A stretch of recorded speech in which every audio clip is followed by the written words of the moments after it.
keeps on changing, but there is always something somewhere that remains the same. It's a famous quotation by Ruskin Bond.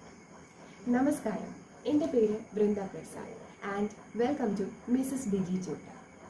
Kerala syllabus, ICSE, CBSE സിലബസുകളിലെ 10ാം class, +1, +2 ക്ലാസ്സുകളിലെ English പഠനത്തിന് സഹായിക്കുന്ന വീഡിയോസാണ് ഞാൻ ഈ ചാനലിലൂടെ നിങ്ങൾക്ക് മുന്നിൽ അവതരിപ്പിക്കുന്നത്. ഇന്ന് എൻ്റെ ആദ്യത്തെ വീഡിയോയുമായിട്ട് ഞാൻ എത്തിയിരിക്കുകയാണ്. ഇന്ന് നമ്മൾ ഡീൽ ചെയ്യാൻ പോകുന്നത് കേരള സിലബസിലെ 10ാം ക്ലാസ്സിലെ ആദ്യത്തെ അധ്യായമായ adventures in a banyan tree എന്ന ഷോർട്ട് സ്റ്റോറിയാണ്. അപ്പം ഒട്ടും വൈകിപ്പിക്കാതെ തന്നെ നമുക്ക് പാഠഭാഗത്തിലേക്ക് കടക്കാം. Okay, adventures in a banyan tree, it's a short story by Ruskin Bond. ഏതൊരു വർക്ക് നമ്മൾ പഠിക്കുമ്പോഴും അതിൽ ഏറ്റവും പ്രധാനപ്പെട്ട കാര്യം എന്ന് പറയുന്നത് ആ വർക്ക് എഴുതിയ ആളെക്കുറിച്ച് അല്ലെങ്കിൽ അതിൻ്റെ ഓഥറിനെ കുറിച്ച് ഒരു വ്യക്തമായ ധാരണ ഉണ്ടാക്കിയെടുക്കുക എന്നുള്ളത്. അപ്പോൾ ഇവിടെ ഈ വർക്ക് എഴുതിയിരിക്കുന്നത്, ഈ ഷോർട്ട് സ്റ്റോറി എഴുതിയിരിക്കുന്നത് റസ്കിൻ ബോണ്ടാണ്. അപ്പോൾ റസ്കിൻ ബോണ്ടിനെ കുറിച്ച് വളരെ ചുരുങ്ങിയ വാക്കുകളിൽ നമുക്കൊന്ന് പറയാം. കാരണം അദ്ദേഹത്തിൻ്റെ ലൈഫ് നമ്മൾ അറിഞ്ഞിരിക്കുന്നത് അത്രത്തോളം ഇമ്പോർട്ടൻ്റ് ആണ്. ആ വർക്ക് പഠിക്കുമ്പോൾ നമുക്ക് ഉപകാരപ്പെടും. ഓക്കെ, സോ ഇപ്പോൾ റസ്കിൻ ബോണ്ടിനെ കുറിച്ച് പറയാം. നമ്മുടെ ബ്രിട്ടീഷ് വംശജനായ ഒരു ഇന്ത്യൻ നോവലിസ്റ്റും എഴുത്തുകാരനുമാണ് റസ്കിൻ ബോണ്ട്. 1934 മെയ് 19 ഹിമാചൽ പ്രദേശിലെ ഖസൗലിയിലാണ് അദ്ദേഹം ജനിക്കുന്നത്. ഒരുപാട് ജോലികൾ റസ്കിൻ ബോണ്ട് ചെയ്തിട്ടുണ്ട്. അതിനുശേഷമാണ് തൻ്റെ ഫ്യൂച്ചർ അല്ലെങ്കിൽ കരിയർ എഴുത്താണ് എന്ന തിരിച്ചറിവിലേക്ക് ബോണ്ട് എത്തുന്നത്. അങ്ങനെ 17ാം വയസ്സിൽ തൻ്റെ ആദ്യത്തെ നോവൽ ബോണ്ട് എഴുതി. അതാണ് the room on the roof എന്ന നോവൽ. ഈ ഒരു നോവലിന് അദ്ദേഹം 17ാം വയസ്സിലാണ് ആദ്യത്തെ നോവൽ എഴുതുന്നത്. അപ്പോൾ ഈ ഒരു നോവലിന് ജോൺ റിവലിൻ റൈസ് സ്മാരക പുരസ്കാരം നേടാൻ സാധിച്ചു. അത് തന്നെ ബോണ്ടിനെ സംബന്ധിച്ച് വലിയൊരു അംഗീകാരം. കാരണം ബോണ്ട് ആദ്യമായിട്ട് എഴുതുന്ന, അതും തൻ്റെ 17ാമത്തെ വയസ്സിൽ എഴുതുന്ന ഒരു നോവലിന് വലിയൊരു അംഗീകാരം കിട്ടുക എന്നുള്ളത് ഇല്ല. അപ്പം അത് നമുക്ക് മനസ്സിലാക്കാം ബോണ്ടിൻ്റെ എത്രത്തോളം ഉണ്ട് അദ്ദേഹത്തിൻ്റെ കഴിവ് എന്നുള്ളത് നമുക്ക് മനസ്സിലാക്കാൻ സാധിക്കും. അതുപോലെ തന്നെ ഇംഗ്ലീഷ് ബാലസാഹിത്യ രംഗത്ത് ഒരുപാട് ശ്രദ്ധിക്കപ്പെട്ട അല്ലെങ്കിൽ ഒരുപാട് പ്രാധാന്യം അർഹിക്കുന്ന ഒരു എഴുത്തുകാരനാണ് റസ്കിൻ ബോണ്ട്. അദ്ദേഹം ഈ ഒരു മേഖലയിൽ തന്നെ ഏകദേശം 500ഓളം കൃതികൾ ഈ ഒരു മേഖലയിൽ എഴുതിയിട്ടുണ്ട്. അപ്പം അദ്ദേഹത്തിന് 1992 കേന്ദ്ര സാഹിത്യ അക്കാദമി അവാർഡ് നേടുകയുണ്ടായി. ഈ ഒരു അവാർഡിന് അദ്ദേഹത്തെ സഹായിച്ച വർക്ക് എന്ന് പറയുന്നത് our trees still grow in Dehra എന്ന ചെറുകഥാ സമാഹാരമാണ്. അതുപോലെ 1999 ഈ ബാലസാഹിത്യ രംഗത്ത് അദ്ദേഹം നൽകിയ സമഗ്ര സംഭാവനയ്ക്ക് നമ്മൾ പത്മശ്രീ നൽകി അദ്ദേഹത്തെ ആദരിക്കുകയുണ്ടായി. 2012 ഡൽഹി ഗവൺമെൻറ് അദ്ദേഹത്തിന് ലൈഫ് ടൈം അച്ചീവ്മെൻറ്റ് അവാർഡ് നൽകി. ഇപ്പം അദ്ദേഹം മസൂറിക്കടുത്തുള്ള ലാന്തൂരിൽ തൻ്റെ ദത്ത് കുടുംബത്തോടൊപ്പം സുഖമായി ജീവിക്കുന്നു. ഇതാണ് റസ്കിൻ ബോണ്ടിൻ്റെ ചരിത്രം. ഇനി ബാക്കിയുള്ളത് നമുക്ക് നേരിട്ട് കാണാം. ഇല്ല, കാരണം ബോണ്ട് ഇപ്പോഴും ജീവിച്ചിരിപ്പുണ്ട്. ഇനിയും അദ്ദേഹത്തിൽ നിന്ന് നമ്മൾ നല്ല നല്ല കൃതികളും വർക്കുകളും ഒക്കെ പ്രതീക്ഷിക്കുന്നു. അപ്പോൾ ബോണ്ടിനെ കുറിച്ച് ഒരു ഇമ്പോർട്ടൻ്റ് ആയിട്ടൊരു കാര്യം പറയാൻ മറന്നുപോയി. ബോണ്ടിൻ്റെ വർക്കുകൾ എന്ന് പറയുന്നത് എപ്പോഴും ഓട്ടോബയോഗ്രഫിക്കൽ. എന്താണ് ഓട്ടോബയോഗ്രഫിക്കൽ എന്ന് പറയുന്നത്? ഓട്ടോബയോഗ്രഫിക്കൽ എന്ന് പറയുമ്പോൾ തൻ്റെ ജീവിതത്തിൽ താൻ എക്സ്പീരിയൻസ് ചെയ്തിട്ടുള്ള ആ കാര്യങ്ങൾ അതേപടി എടുത്തു വെക്കുകയാണ് ബോണ്ട് ചെയ്യുന്നത്. നമ്മുടെ ഇന്ത്യൻ സംസ്കാരവും ഇന്ത്യൻ കൾച്ചറും അതുപോലെ ഗ്രാമീണ ജീവിതവും ഒക്കെ ഒരുപാട് ഇഷ്ടപ്പെടുകയും അതിനൊക്കെ സ്നേഹിക്കുകയും ചെയ്യുന്നൊരു വ്യക്തിയാണ് bond.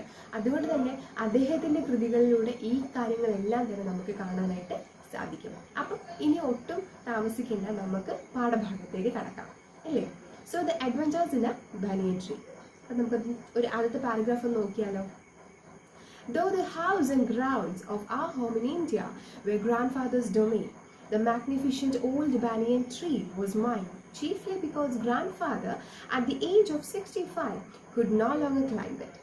Grandmother used to tease him about this and would speak of a certain Countess of Desmond, an English woman who lived to the age of 117 and would have lived longer if she hadn't fallen while climbing an apple tree. The spreading branches of the banyan tree, which curved to the ground and took root again, forming a maze of arches, gave me endless pleasure. The tree was older than the house, older than grandfather, as old as the town of Dera, nestling in a valley at the root of the Himalayas. This is the first paragraph. അപ്പോൾ നമുക്ക് first പാരഗ്രാഫിലേക്ക് നോക്കിയാലോ. എന്താണ് bond പറയുന്നത് നോക്കാം. though the house and grounds of our home in India were grandfather's domain.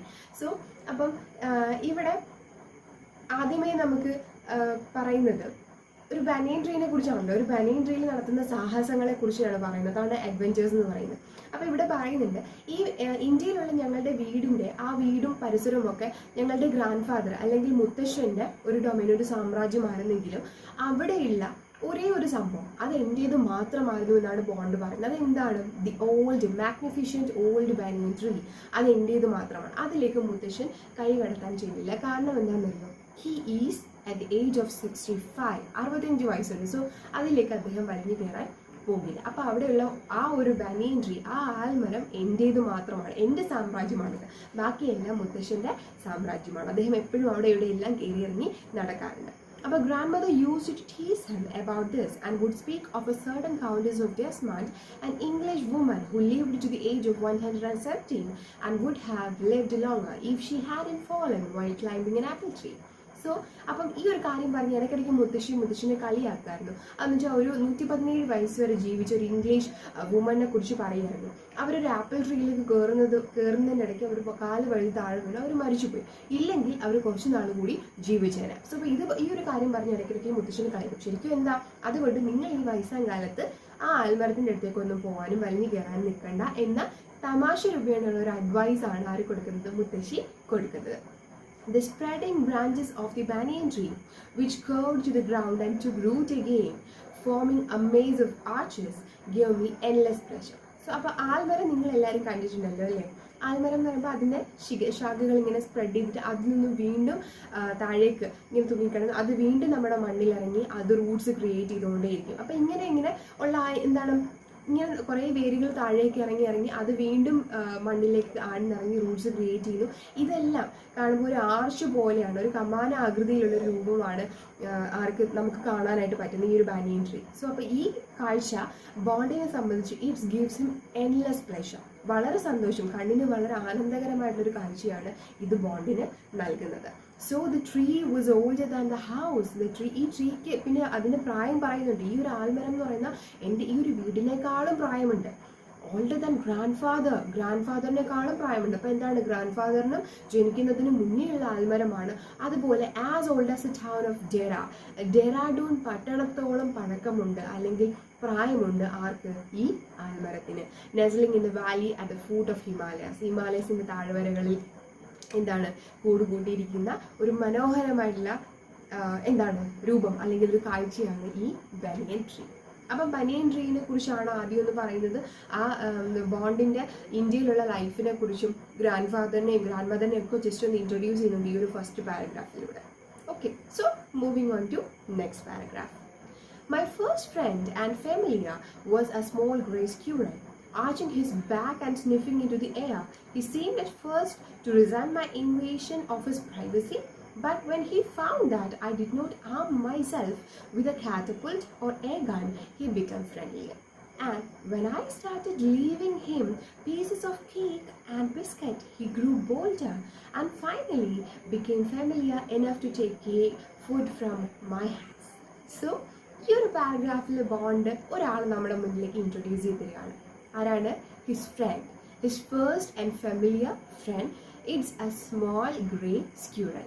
അപ്പം അവിടെ ഈ ഒരു ബനിയൻ ട്രീയിൽ ബോണ്ടിന് കിട്ടിയ ആദ്യത്തതും ഏറ്റവും പരിചയമുള്ളതുമായിട്ടുള്ള കൂട്ടുകാരൻ അല്ലെങ്കിൽ സുഹൃത്ത് എന്ന് പറയുന്നത് ഒരു ചെറിയ ചാരനിറമുള്ള അണ്ണാറക്കണ്ണനായിരുന്നു. അപ്പം ആദ്യമൊന്നും അവൻ എന്താണ് എൻ്റെ അടുത്തേക്ക് അവൻ്റെ ഒരു എന്നോടൊരു താല്പര്യം അവൻ കാണിച്ചു. കാരണം അവൻ്റെ പ്രൈവസിയിലേക്കുള്ള ഇൻവേഷൻ കടന്നു കയറ്റും. അതായത് അവൻ്റെ പ്രൈവസി എന്ന് പറഞ്ഞാൽ ആ ഒരു ആൽമരമാണ്. അവിടേക്ക് ഞാൻ ചെന്ന് കയറുന്ന ആദ്യമൊന്നും അവന് ഇഷ്ടപ്പെട്ടില്ല. Resent my invasion of his privacy എന്ന് വെച്ചാൽ റിസെൻറ്റ് എന്ന് വെച്ചാൽ അത്ര ഒരു താല്പര്യം കാണിച്ചില്ല, എന്നൊരു ലൈക്ലിനെസ് ഉണ്ടായിരുന്നില്ല എന്നാണ് പറയുന്നത്. പക്ഷേ പയ്യെ when he found that I did not arm myself with a catapult or a gun. Catapult എന്താണ്? കാറ്റപ്പിൾട്ട് തെറ്റാലി കണ്ടിട്ടില്ലേ? എൻ്റെ കയ്യിൽ കാറ്റപ്പിൾട്ടോ അല്ലെങ്കിൽ എയർ ഗണ്ണോ ഒന്നുമില്ല എന്ന് മനസ്സിലാക്കിയതിന് ശേഷം അവൻ എന്നോട് കുറെ കൂടി അടുക്കാനായിട്ട് തുടങ്ങി. അപ്പോൾ ഈ ഒരു ലൈനിൽ നിന്ന് മനസ്സിലാക്കുന്നത് നമ്മളെന്താണ് ഞാൻ അവനെ ഹാം ചെയ്യാവുന്ന ഒന്നും തന്നെ, അവനെ ഉപദ്രവിക്കുന്ന ഒന്നും തന്നെ എൻ്റെ കയ്യിൽ ഇല്ല എന്ന് ബോധ്യപ്പെട്ടതിന് ശേഷമാണ് അവൻ എന്നോട് കൂടുതൽ ഫ്രണ്ട്ലി ആയിട്ടിരിക്കാനായിട്ട് തുടങ്ങിയത്. And when I started leaving him pieces of cake and biscuit he grew bolder, finally became familiar enough to take food from my hands. So ഞാൻ പിന്നെ അവനായിട്ട് എന്താണ് കുഞ്ഞു കുഞ്ഞു പീസ്, കേക്കിൻ്റെ ചെറിയ പീസുകൾ, ബിസ്ക്കറ്റുകൾ, ഇതൊക്കെ ഞാൻ അവനായിട്ട് കൊടുക്കാനായിട്ട് തുടങ്ങി. അപ്പോൾ അവൻ കുറച്ചും കൂടി എന്നോട് ഫ്രണ്ട്ലി ആവാൻ തുടങ്ങി. പയ്യെ പയ്യെ അവൻ എന്താണ്, ഹി ഗ്രൂ ബോൾഡർ, അവന് കുറച്ചും കൂടി ധൈര്യവും ഒക്കെ വന്നു, പേടിയൊക്കെ മാറി. അപ്പോൾ എന്താണ്, അവസാനം he became familiar enough to take food from my hands. എൻ്റെ കയ്യിൽ നിന്ന് വരെ ഭക്ഷണം വന്ന് എടുത്ത് കഴിക്കാനുള്ള അത്രയും ധൈര്യം അല്ലെങ്കിൽ കുറച്ചും കൂടി ഫ്രണ്ട്ലി, അത്രത്തോളം ഫ്രണ്ട്ലി ആയി ആര്, ആ അണ്ണാറക്കണ്ണന് ബോണ്ട്. അപ്പോൾ തൻ്റെ പുതിയൊരു ഫ്രണ്ടിനെയാണ് ബോണ്ട് ഇവിടെ ഇൻട്രൊഡ്യൂസ് ചെയ്യുന്നത്, നമ്മുടെ സെക്കൻഡ് പാരഗ്രാഫിൽ ഇൻട്രൊഡ്യൂസ് ചെയ്യുന്നത്. Okay, moving on to next paragraph. Before long, he was delving into my pocket and helping himself to whatever he could find it. He was a very young squirrel, and his friends and relatives probably thought him headstrong and foolish for trusting a human. So, before long, he was delving into my pockets and helping himself to whatever he could find.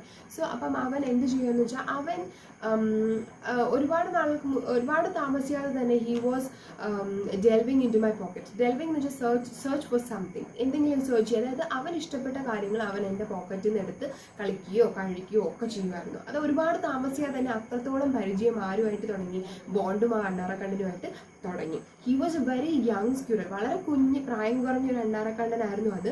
So his friends and relatives probably thought him headstrong and foolish for trusting a human. So അപ്പോൾ Bond ഇവിടെ Bond തന്നെ ഒരു ചിന്ത പറയാണ്, അവൻ ഇത്രത്തോളം ഞാനുമായിട്ടൊരു familiarity കാണിക്കുന്നുവെങ്കിൽ അവൻ്റെ ഫ്രണ്ട്സും അവൻ്റെ ഫാമിലി റിലേറ്റീവ്സും ഒക്കെ വിചാരിക്കുന്ന അവനെ ഒരു ഫൂളിഷാണ്, ഒരു മന്ദബുദ്ധിയായിട്ടായിരിക്കും കാണിക്കുന്നത്. എന്തുകൊണ്ടാണെന്നറിയും, ഒരു ഹ്യൂമൻ ബീങ്ങിനെ ഇങ്ങനെ ട്രസ്റ്റ് ചെയ്യുന്നത് കൊണ്ട് അവനൊരു ഫൂളിഷ് പേഴ്സൺ ആയിട്ടായിരിക്കും അവൻ്റെ ഫ്രണ്ട്സും ഫാമിലിയും കരുതുന്നത് എന്ന് ഒരു തോട്ട് ബോണ്ട് നമ്മളുമായിട്ട് പങ്കുവെക്കുന്നത്. അപ്പോൾ ഇതിൻ്റെ ഈ ഒരു സെൻറ്റൻസിൻ്റെ അതിലൊളിഞ്ഞിരിക്കുന്ന ഒരു റീഡിങ് ബിറ്റ്വീൻ ലൈൻസ് വെച്ച് നോക്കുമ്പം നമുക്ക് മനസ്സിലാവുന്നത് എന്താണ്, ആനിമൽസിനെ സംബന്ധിച്ചിടത്തോളം ഹ്യൂമൻ ബീയിങ്സ് എന്ന് പറയുന്നത് അവരെ ഹാം ചെയ്യുന്ന ഒരു കൂട്ടം ആൾക്കാരാണ്, ഇല്ലേ?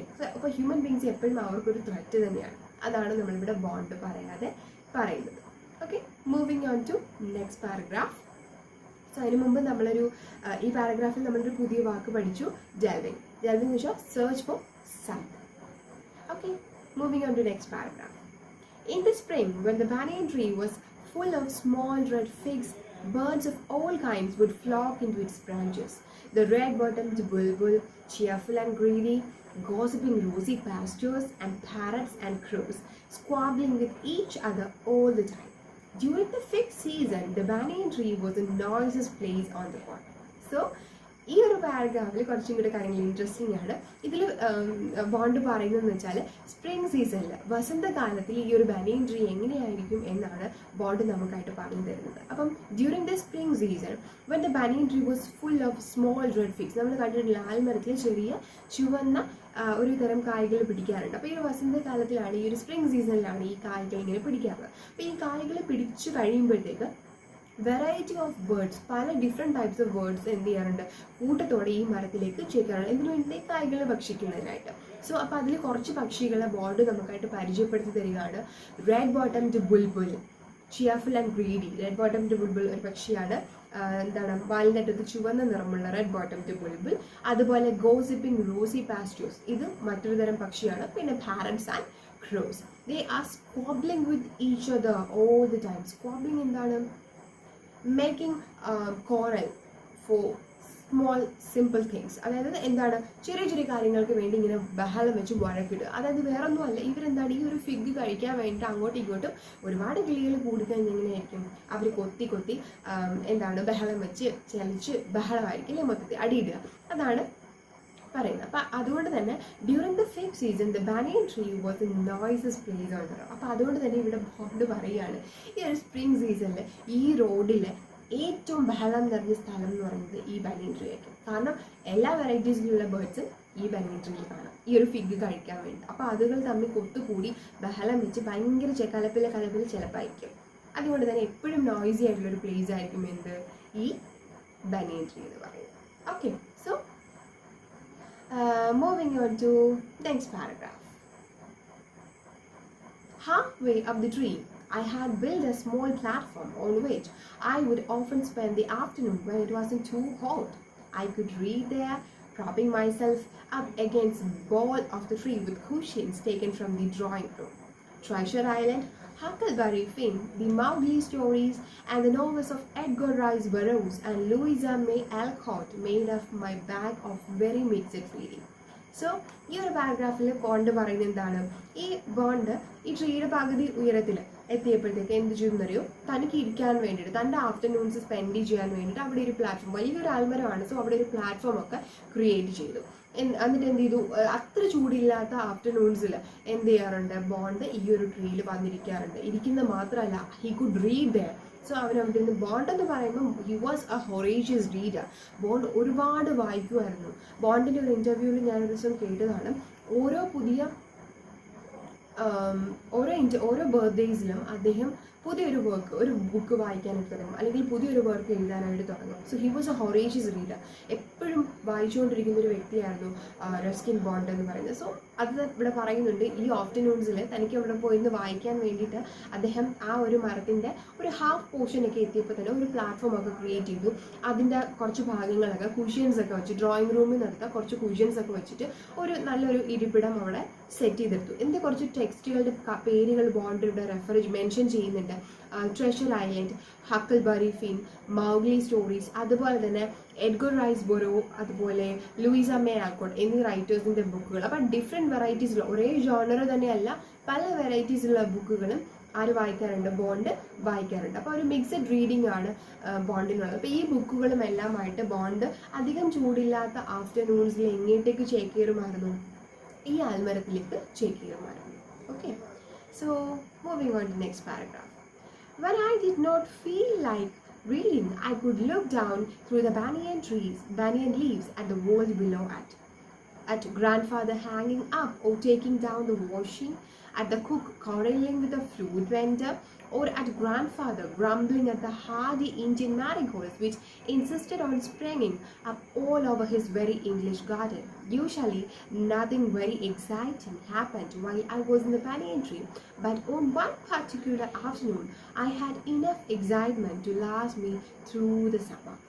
So when I did not feel like reading, എപ്പോഴും പക്ഷേ ബോണ്ടിന് ഈ ഒരു വായന ചില സമയങ്ങളിലൊക്കെ എന്താണ്, നമുക്ക് എപ്പോഴും ഓരോ കാര്യങ്ങൾ ചെയ്യാൻ തോന്നില്ല അല്ലേ. സോ അപ്പോൾ വായിക്കണമെന്ന് അങ്ങനെ തോന്നാത്തൊരു സാഹചര്യങ്ങളിൽ ബോണ്ട് എന്ത് ചെയ്യുന്നറിയോ, ബാനിയൻ ട്രീയുടെ മുകളിൽ ഇരിക്കുകയല്ലേ, അപ്പോൾ ഈ ബാനിയൻ ലീവ്സിൻ്റെ ഇടയ്ക്കൂടെ താഴേക്ക് നോക്കും. അപ്പോൾ ആ ഒരു വ്യൂ എന്ന് പറയുന്നത് ഇറ്റ്സ് സംതിങ് ഡിഫറെൻറ്റ്. അപ്പം എന്താണ്, താഴേക്ക് ഇങ്ങനെ നോക്കുമ്പോൾ ബോണ്ട് എന്തൊക്കെയാണ് കാണുന്നത്, മുത്തശ്ശി വന്നിട്ട് എന്താണ് തുണികൾ കഴുകിക്കൊണ്ടിടുന്നത് കാണും, ചിലപ്പോൾ കഴുകി ഉണങ്ങിയ തുണികൾ തിരിച്ചെടുത്തുകൊണ്ട് പോകുന്നത് കാണും. അവർക്കൊരു കുക്കുണ്ട്, ഈ കുക്ക് എന്ത് ചെയ്യുന്നറിയോ, പഴക്കച്ചവടക്കാരുമായിട്ട് വില പേശുകയോ അതിൻ്റെ പേര് വഴക്കടിക്കുകയൊക്കെ ചെയ്യുന്നത് കാണും. അതുപോലെ ചിലപ്പോൾ മുത്തശ്ശൻ തൻ്റെ ഇംഗ്ലീഷ് ഗാർഡനിൽ കുറേ മാരിഗോൾഡ്സ്, അതായത് ജമന്തി പൂക്കൾ വിരിഞ്ഞു നിൽപ്പുണ്ട്. അപ്പോൾ ഇതിനെയൊക്കെ നോക്കി പിറുപിറുക്കുന്നത്, അദ്ദേഹം ഇഷ്ടമല്ലാണ്ട് നോക്കി പിറുപിറുക്കുന്നത്, ഇങ്ങനെയുള്ള കാഴ്ചകളൊക്കെയാണ് ബോണ്ട് കാണുന്നത്. അപ്പം പക്ഷേ എപ്പോഴും പറയുന്നത് വെച്ചാൽ എപ്പോഴും എന്താണ്, സാധാരണയുള്ള കാര്യങ്ങൾ തന്നെയാണ് കാണുന്നത്. വളരെ ബോണ്ടിനെ എക്സൈറ്റ് ചെയ്യിപ്പിക്കുന്ന ഒന്നും തന്നെ ഉണ്ടായിരുന്നില്ല. പക്ഷേ ഓൺ വൺ ആഫ്റ്റർനൂൺ, ഒരു ആഫ്റ്റർനൂണിൽ ആ ഒരു സമ്മർ സീസൺ മൊത്തം എൻ്റെ എക്സൈറ്റ്മെൻറ്റ് പിടിച്ചു നിർത്തുന്ന രീതിയിലുള്ള ഒരു കാഴ്ച ബോണ്ട് കണ്ടു. എന്തായിരിക്കും ആ കാഴ്ച, നമുക്ക് നോക്കാം. That was the time I saw a mongoose and a cobra fight to death in the garden while I sat directly above them in the banyan tree. അപ്പോൾ ഇതാണ് കാര്യം. ആ ഒരു ആഫ്റ്റർനൂൺ, ദാറ്റ് പെർട്ടിക്കുലർ ആഫ്റ്റർനൂണിൽ ബോണ്ട് എന്ത് കണ്ടു എന്നറിയോ, ഒരു mongoose എന്ന് വെച്ചാൽ കീരി ആൻഡ് എ കോബ്ര, മൂർഖൻ, കരിമൂർഖൻ, fight to death in the garden. ഇവർ തമ്മിൽ വലിയൊരു ക്ലാഷ്, കീരിയും പാമ്പും ഈ മൂർഖനുമായിട്ട് വലിയൊരു ക്ലാഷ് നടന്നു. അതാണ് ഗാർഡനിൽ വെച്ചിട്ട്. ആ ഗാർഡൻ ഉണ്ടല്ലോ, മുത്തശ്ശിൻ്റെ ഗാർഡനെ കുറിച്ച് നേരത്തെ മെൻഷൻ ചെയ്തിട്ടുണ്ട്. ആ ഗാർഡനിൽ വെച്ച് വലിയൊരു എന്ത് നടന്നു, ഫൈറ്റ് നടന്നു. അതാണ് ബോണ്ടിനെ എക്സൈറ്റ്മെൻറ്റ് ചെയ്യിപ്പിച്ച ഈ ഒരു ഏറ്റവും വലിയൊരു കാര്യം എന്ന് പറയുന്നത്. സോ ഇത് ബോണ്ട് എപ്പോഴാണെന്ന് അറിയാം, ബോണ്ട് ഈ മരത്തിൻ്റെ മുകളിൽ ഇരിക്കുമ്പോഴാണ് ഈ ഒരു ഫൈറ്റ് നടക്കുന്നത്. അപ്പോൾ ബോണ്ട് ശരിക്കും ഇവർ ഈ ഫൈറ്റ് ചെയ്യുന്നത് തൊട്ട് മുകളിലായിട്ടിരിക്കുകയാണ്. അപ്പോൾ he have A clear vision of this fight. Okay, so it was, ഇനി ആ ഒരു സംഭവത്തെക്കുറിച്ച് ബോണ്ട് പറയുവാണ്. It was an April afternoon and the warm breezes of approaching summer had sent everyone, including grandfather, indoors. I was feeling drowsy myself and was wondering if I should go to the pond behind the house for a swim. when I saw a huge black cobra gliding out of a clump of cactus and making for some cooler part of the garden. At the same time, a mongoose, whom I had often seen, emerged from the bushes and went straight for the cobra. So it was an April afternoon. April ഒരു afternoon ആയിരുന്നു അത്. Summer ഇങ്ങനെ approach ചെയ്യുന്നതിൻ്റെ വളരെ ചൂട് കാറ്റും എല്ലാം വരുന്നുണ്ടായിരുന്നു. അപ്പം ഈ ഒരു ചൂട് അന്തരീക്ഷം എല്ലാവരും ഇൻക്ലൂഡിങ് ഗ്രാൻഡ് ഫാദർ മുത്തശ്ശനെ ഉൾപ്പെടെ അകത്തിരിക്കാൻ പ്രേരിപ്പിച്ചു. കാരണം എന്ന് വെച്ചാൽ നമുക്ക് വളരെ ഹോട്ടാണ് പുറത്തെങ്കിൽ നമുക്ക് അധികം പുറത്തോട്ടിറങ്ങാൻ താല്പര്യം ഉണ്ടാവില്ല. നമ്മളെപ്പോഴും ഇൻഡോഴ്സ് തന്നെ റിമെയിൻ ചെയ്യാണ് ഉണ്ടാവുക. അപ്പം പക്ഷെ ബോണ്ടിനും എല്ലാവരും അകത്താണ്, ആഫ്റ്റർനൂൺ ആണ്, മേ ബി അവർ ഉറങ്ങുകയായിരിക്കും. ബോണ്ടിനും ചെറുതായിട്ട് ഡ്രൗസിനെസ് മയക്കവും ക്ഷീണം അതൊക്കെ തോന്നുന്നുണ്ട്. അപ്പം ബോണ്ട് വിചാരിച്ചു ഈ ഒരു ഡ്രൗസിനെസ് ഒക്കെ മാറാൻ അല്ലെങ്കിൽ ഈ ഒരു ബോറടി മാറാൻ ഈ വീടിന് പുറകിൽ ഒരു കുളമുണ്ട്, ആ കുളത്തിൽ പോയി കുളിച്ചാൽ അവർ നീന്തി കുളിച്ച് അപ്പോൾ കുറച്ചും കൂടി റിഫ്രഷ്ഡ് ആകും എന്നൊരു തോന്നൽ മതി. അങ്ങനെ ബോണ്ട് ചിന്തിച്ചിരിക്കുമ്പോഴാണ് പെട്ടെന്ന് ഈ ഗാർഡൻ്റെ ഇടയ്ക്ക് കല്ലുമുൾ ചെടികളുണ്ട്. ഈ കല്ലുമുൾ ചെടികളുടെ ഇടയ്ക്കൂടെ ഒരു വലിയ കോബ്ര, ഒരു കരിമൂർഖൻ എഴിഞ്ഞ് വരുന്നത് കണ്ട്. And it was very hot, ചൂടാണ്. അപ്പം ആ ഗാർഡനിലെ കുറച്ച് തണലുള്ള ഭാഗത്തേക്ക് വന്ന് കുറച്ച് തണുപ്പ് ചൂടൊക്കെ ഒന്ന് മാറി കുറച്ച് തണുത്ത ഭാഗത്തേക്ക് വന്ന് സേഫായിട്ടിരിക്കാനാണ് കോബ്ര വന്നത്. പക്ഷേ അതേ സമയത്ത് തന്നെ ഈ ഗാർഡൻ്റെ കുറച്ച് ബുഷസ് ഒക്കെ ഉണ്ട്. ആ ബുഷസിൻ്റെ ഇടയ്ക്ക് നിന്ന് പെട്ടെന്ന് ഒരാളും കൂടി ചാടി പുറത്തേക്ക് വന്നു. അതൊരു മംഗൂസ് അല്ലെങ്കിൽ ഒരു കീരിയാണ്. ഈ കീരി എന്ന് പറയുമ്പോൾ എന്താണ്, കീരി ഞാൻ ഇടയ്ക്കിടയ്ക്ക് കാണാറുണ്ട്. ഈ ഗാർഡനിലൂടെ അങ്ങോട്ടും ഇങ്ങോട്ടൊക്കെ പോകുന്നത് കാണാറുണ്ട്. ഇടയ്ക്കുള്ള വിസിറ്ററാണ് കീരി. അപ്പോൾ കീരിയെ പ്രത്യേകിച്ച് കണ്ടിട്ട് പുതുമയൊന്നും തോന്നില്ല. പക്ഷേ കോബ്ര എന്താണ്, അവിടുത്തെ പുതിയ വിസിറ്ററാണ്. സോ ഈ ബുഷസിൻ്റെ ഇടയ്ക്ക് നേരെ ഇങ്ങോട്ടേക്ക് ചാടി വന്നിട്ട് പാമ്പിനെ കണ്ടതും നേരെ ഈ മൂർഖൻ്റെ അടുത്തേക്ക് പോവുകയാണ് ആര്, ഈ മംഗൂസ് അല്ലെങ്കിൽ കീരി. ഓക്കെ, നമുക്ക് നോക്കാം എന്ത് സംഭവിക്കുന്നത്. In a clearing beneath the sea tree, in bright sunshine, they came face to face. So Bondi ട്രീയുടെ മുകളിൽ ഇരിക്കുകയാണ്. അവിടെ നിന്നുകൊണ്ട് എന്ത് ചെയ്യാണെന്നറിയോ, അപ്പം വളരെ ബ്രൈറ്റ് സൺഷൈനാണ്. നമുക്ക് ഉച്ച കഴിഞ്ഞൊക്കെ നല്ല തെളിഞ്ഞ ചൂടാണ്, ആ ഒരു വെയിലാണ് വരുന്നത്. അപ്പം ഇതിന് ആ ഒരു സൺഷൈനിൽ ഇവരിങ്ങനെ ആ തിളങ്ങി നിൽക്കുന്ന ആ ഒരു ഭാഗത്താണ് ഇവരെന്ത് ചെയ്യുന്നത്, they came face to face. അവർ ഫേസ് ടു ഫേസ് ഫൈറ്റ് ചെയ്യാനായിട്ട് റെഡി ആയിട്ട് നിൽക്കുകയാണ്. Okay, Cobra knew only too well that the grey mongoose, 3 feet long, was a super fighter, clever and aggressive. But the cobra was skillful and experienced fighter too.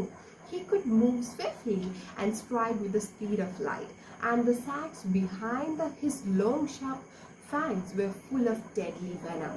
So ഇപ്പം ഇവിടെ നമ്മുടെ 2 fighters ഉണ്ട്. ആ ഫൈറ്റേഴ്സിൻ്റെ intro ആണ്, അവരുടെ ഫീച്ചേഴ്സാണ് ഇവിടെ പറയുന്നത്. 1.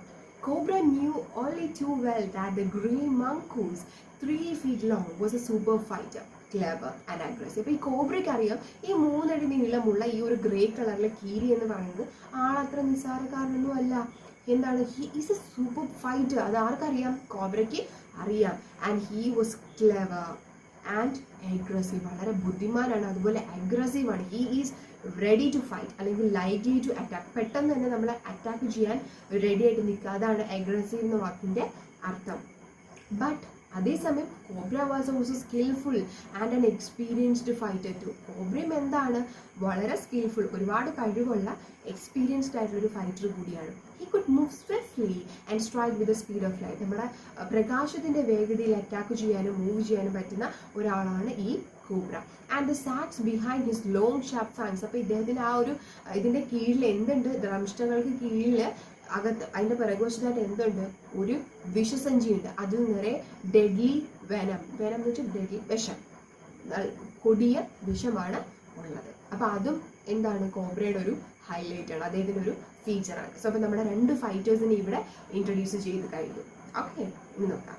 It was to be a battle of champions. So കീരിയും മോശമല്ല, കരിമൂർഖനും മോശമല്ല. അപ്പം ഇവിടെ എന്ന് പറഞ്ഞാൽ 2 പേരും സൂപ്പർ ഫൈറ്റേഴ്സ് ആണ്. So it will be a battle of champions. ചാമ്പ്യന്മാരുടെ ഒരു യുദ്ധം തന്നെയാണ് ഇവിടെ നടക്കാൻ പോകുന്നത്. Hissing defiance, his forked tongue darting in and out, the cobra raised 3 of his 6 feet off the ground and spread his broad spectacled hood. The mongoose bushed his tail. The long hair on his spine stood up. In the past, the very thickness of his hair had saved him from the bites that would have been fatal to others. So, ഇനി അവരുടെ അറ്റാക്കിനെ കുറിച്ച് പറയാണ്. ഇവിടെ hissing defiance. So, defiance means open resistance. തുറന്ന പ്രതിരോധമാണ്. So അപ്പം പെട്ടെന്ന് എന്ത് ചെയ്യും, പാമ്പ് ഇതുപോലെ അങ്ങോട്ടേക്ക് പ്രതിരോധിക്കാൻ വേണ്ടിയിട്ട് എന്ത് ചെയ്യാറാണ്, ഹിസ്സിങ് സൗണ്ട്സ് ഉണ്ടാക്കാറുണ്ട്. എന്നിട്ടിങ്ങനെ ആ നാക്ക് പുറത്തേക്കും അകത്തേക്കും ഇട്ടുകൊണ്ടിരിക്കുക. നമ്മൾ പാമ്പ് ചീറ്റുന്ന കേട്ടില്ലേ, അത് തന്നെ. അതുപോലെ തന്നെ ഒരു 6 അടിയുള്ള ആ പാമ്പ് എന്ത് ചെയ്തു, എൻ്റെ 3 feet ആ ഒരു ഗ്രൗണ്ടിൽ നിന്ന് പൊക്കി ഇങ്ങനെ പത്തിയൊക്കെ വിടർത്തി നിൽക്കുകയാണ്. ഭയങ്കര ദേഷ്യത്തിൽ ഫൈറ്റ് ചെയ്യാൻ റെഡി ആയിട്ട് നിൽക്കുകയാണ്. അതുപോലെ തന്നെ മങ്കൂസും കീരിയും പെട്ടെന്ന് എന്ത് ചെയ്തു, അവൻ്റെ ലോങ് ഹെയർ എന്ത് ചെയ്തു, നീളമുള്ള വാലും ഒക്കെ ബുഷ് പോലെ ആക്കി. അതുപോലെ അവൻ്റെ ലോങ് ഹെയർ ഇതെല്ലാം എന്നുവെച്ചാൽ മൊത്തത്തിൽ അവനെ മുമ്പ് സേവ് ചെയ്തിരുന്നതാണ് ഈ ലോങ് ഹെയർ എന്ന് പറയുന്നത്. അതെല്ലാം ഒന്ന് കുറഞ്ഞ് മൊത്തത്തിൽ ഇങ്ങനെ ദേഷ്യത്തോടെ നിൽക്കുകയാണ് ആരും, ഈ ഒരു മങ്കൂസ്. Though the combatants were unaware of my presence in the banyan tree, they soon became aware of the arrival of 2 other spectators. One was a myna and the other a jungle crow, not the woolly arbor crow. They had seen these preparations for battle and had settled on the cactus to watch the outcome. Had they been content only to watch, all would have been well with both of them. So, അപ്പം നമ്മുടെ എന്താണ് fighters റെഡിയായി കഴിഞ്ഞു. അവരുടെ എല്ലാ എന്താണ് മൊത്തത്തിൽ സജ്ജമായി കഴിഞ്ഞു. ഇനി കാണികളെ കുറിച്ചാണ് പറയുന്നത്. ഈ കോമ്പാറ്റൻസ്, ഈ 2 എതിരാളികളും അറിയുന്നില്ല എൻ്റെ പ്രസൻസ്. കാരണം മോളിൽ ഇരുന്ന ഒരാളിതെല്ലാം കണ്ടുകൊണ്ടിരിക്കുകയാണ്. ആരാണ്? ബോണ്ട് ബനിയൻ ട്രീയുടെ മോളിലല്ലേ. അപ്പോൾ ബനിയൻ ട്രീയുടെ മോളിൽ ഇരുന്ന് ബോണ്ട് ഇതെല്ലാം കണ്ടുകൊണ്ടിരിക്കുകയാണ്. പക്ഷെ ഇതാരും അറിയുന്നില്ല, ഈ പോരാളികളാരും അറിയുന്നില്ല. പക്ഷേ എന്നെ കൂടാതെ മറ്റൊരു സ്പെക്ടേറ്റർ, ഒരു 2 കാഴ്ചക്കാർ കൂടി അവിടെ ഉണ്ടായിരുന്നു. അതാരാണ്? ഒന്നൊരു മൈന, ഒന്നൊരു ജംഗിൾ ക്രോ. സാധാരണ നമ്മൾ കാണുന്ന ക്രോ അല്ല, ഹോം ക്രോ അല്ല, ഒരു ജംഗിൾ ക്രോ. ജംഗിൾ ക്രോ എന്ന് പറയുമ്പോൾ എപ്പോഴും ഫുൾ കറുപ്പായിരിക്കും, നല്ല ഡാർക്ക് ബ്ലാക്ക് കളർ ആയിരിക്കും. നമ്മുടെ ഹോം ക്രോ എന്ന് പറയുമ്പോൾ നമ്മുടെ ഈ നെക്കിൻ്റെ ഭാഗത്ത് ചെറിയൊരു ആഷ് കളർ വരുന്നതാണ് ഹോം ക്രോ എന്ന് പറയുന്നത്. സോ അപ്പം എന്നെ കൂടാതെ 2 സ്പെക്ടേറ്റേഴ്സ് കൂടി ഇവർക്ക് ഉണ്ടായിരുന്നു. പക്ഷേ ഈ സ്പെക്ടേറ്റേഴ്സ് എന്ന് പറയുന്നത് നേരത്തെ ആ പാമ്പ് അഴിഞ്ഞു വന്ന ആ കള്ളിമുൾ ചെടിയില്ലേ, ഈ കള്ളിമുൾ ചെടിയുടെ മുകളിൽ ഇരിക്കുകയാണ്. അപ്പോൾ ഇവരെ 2 പേരെയും ഈ എതിരാളികളും ആരാണ്, കരിമൂർക്കനും കീരിയും കണ്ടു കഴിഞ്ഞു. അപ്പം ഇവരെന്ത് വേണ്ടി വെയിറ്റ് ചെയ്യാണ്, എന്താണ് ഇതിൻ്റെ ഔട്ട്. ഇവർക്ക് മനസ്സിലായി ഈ കീരിയും പാമ്പും തമ്മിൽ കടി കൂടാൻ പോവുകയാണെന്ന് മനസ്സിലായി. അപ്പോൾ ഇതിൻ്റെ ഔട്ട്കം എന്താണ്, ആര് ജയിക്കും എന്നത് കാണാൻ വേണ്ടിയിട്ടാണ് ഇവർ 2 പേരും വെയിറ്റ് ചെയ്യുന്നത്. മനസ്സിലായി? Okay, so അപ്പോൾ നമുക്ക് നോക്കാം. Moving on to next paragraph. The cobra stood on the defensive, swaying slowly from side to side, trying to mesmerize the mongoose into marking a false move. But the mongoose knew the power of his opponent's glassy, unwinking eyes and refused to meet them. So cobra വളരെ defensive മൂഡിൽ പ്രതിരോധിക്കാൻ തന്നെ നിൽക്കുവാണ്. അവൻ വളരെ ഇങ്ങനെ സ്വേ ചെയ്യണം. അപ്പം അവൻ അങ്ങോട്ടും ഇങ്ങോട്ടും ആഡ് ചെയ്യും, സൈഡ് ടു സൈഡ് ഇങ്ങനെ സ്വേ ചെയ്തുകൊണ്ടിരിക്കുകയാണ്. And trying to mesmerise the mongoose. പെട്ടെന്ന് മങ്കൂസിന് ആ മങ്കൂസിൻ്റെ കംപ്ലീറ്റ് അറ്റൻഷൻ നേടിയെടുക്കാൻ വേണ്ടിയിട്ട് നേടിയെടുത്തിട്ട് ഒരു ഫോൾസ് മൂവ് ക്രിയേറ്റ് ചെയ്യുക. അതായത് പറ്റിച്ചിട്ട് ഒരു ഫോൾസ് മൂവ് ക്രിയേറ്റ് ചെയ്ത് പറ്റിക്കുക എന്നുള്ള രീതിയിൽ നോക്കുകയാണ്. എങ്ങനെയായിരിക്കും പാമ്പ് മെസ്മറൈസ് ചെയ്യുന്നത് നമ്മളെ നോക്കാം. So, but the mongoose knew the power of his opponent's glassy, unwinking eyes. Yes. പാമ്പിൻ്റെ കണ്ണ് നമ്മൾ കണ്ടിട്ടില്ലേ, വളരെ ഗ്ലാസി ആയിട്ടുള്ള അൺവിന്നിങ് ഐസ് ആണ്. അപ്പോൾ ഈ കണ്ണിലേക്ക് നോക്കുമ്പോൾ തന്നെ നമുക്ക് എന്താണ്, നമ്മളെ മെസ്മറൈസ് ചെയ്യുക, നമ്മുടെ ഫുൾ അറ്റൻഷൻ സീക്ക് ചെയ്യുന്നൊരു സംഭവമാണ് ഈ ഒരു പാമ്പിൻ്റെ കണ്ണെന്ന് പറയുന്നത്. അപ്പം അങ്ങനെ കണ്ണിലേക്ക് നോക്കിയിരുന്നത് കൊണ്ട് അതിലൂടെ കീരിയുടെ അറ്റൻഷൻ പിടിച്ചു പറ്റിയിട്ട് പയ്യെ കീരിയെ ആക്രമിക്കാമെന്നാണ് പാമ്പ് വിചാരിച്ചത്. പക്ഷേ ആർക്കറിയാം, കീരിക്കറിയാം തൻ്റെ എതിരാളിക്ക് ഇങ്ങനൊരു കഴിവുണ്ടെന്ന്. അതുകൊണ്ട് തന്നെ അവൻ എന്ത് ചെയ്തില്ല, ഈ കണ്ണിലേക്ക് നോക്കിയതേ ഇല്ല. Instead, he fixed his gaze at a point just below the cobra's hood and opened the attack. So, this is the end. This is not the end. അവൻ എന്ത് ചെയ്തു, ഈ ഒരു ഗേസ്, അവൻ്റെ നോട്ടം കണ്ണിലേക്ക് നോക്കാതെ എങ്ങോട്ടേക്ക് നോക്കി, പെട്ടെന്ന് ആ കോബ്രയുടെ ഹുഡുണ്ടല്ലോ, ഈ പത്തിക്ക് താഴെയുള്ള ഭാഗത്തേക്ക് മാത്രം നോട്ടം ഉറപ്പിച്ചിട്ട് പെട്ടെന്ന് പാമ്പിന് നേരെ തൻ്റെ ആക്രമണം അഴിച്ചുവിട്ടു. ഇനി എന്തായിരിക്കും സംഭവിച്ചത്? കേൾക്കാൻ ഇൻട്രസ്റ്റ് ആയി അല്ലേ? അപ്പം ഇതിൻ്റെ പാർട്ട് 2 അടുത്ത വീഡിയോയിൽ കാണാം. സോ നിങ്ങൾക്ക് എല്ലാവർക്കും ഈ ഒരു വീഡിയോ ഇഷ്ടപ്പെട്ടു, പ്രയോജനപ്പെട്ടു എന്ന് തോന്നുവാണെങ്കിൽ ലൈക്ക് ചെയ്യുക. നിങ്ങളുടെ അഭിപ്രായങ്ങളും നിർദ്ദേശങ്ങളും കമൻറ്റ് ചെയ്യുക. അതിലൂടെ എനിക്ക് കൂടുതൽ ഇംപ്രൂവ് ചെയ്യാൻ സാധിക്കും. Thanks for watching.